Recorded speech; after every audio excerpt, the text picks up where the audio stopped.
હા હા ભાજપામાં જવાનો છું. હું ભાજપનો જ કાર્યકર્તા હતો.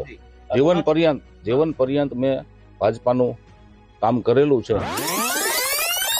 પણ રાજનીતિમાં કંઈ ફિક્સ નથી હોતું. 2024 આવી રહ્યું છે.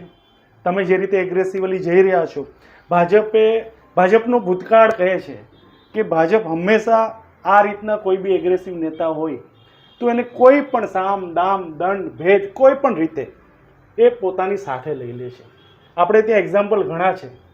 હા હા ભાજપામાં જવાનો છું.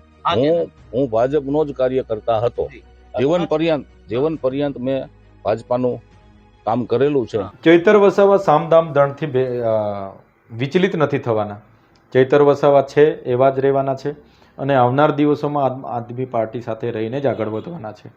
આદિવાસી સમાજની જે કંઈ માગણીઓ છે, જે ચૈતર વસાવા લઈને આગળ વધી રહ્યા છે, સરકારની સામે બધી માગણીઓ માની લેવામાં આવે અને પછી એવું કહેવામાં આવે કે ભાજપમાં આવો તો આદિવાસી સમાજની અમારી બધી માંગણીઓ નહીં, માત્ર ભાજપ 5 માંગણીઓ સ્વીકારે, આ સરકારે ઇમ્પ્લિમેશન કરી દે, અમલીકરણ કરી દે તો હું બીજા દિવસે જ એમની વાહવાહી કરવા તૈયાર છું.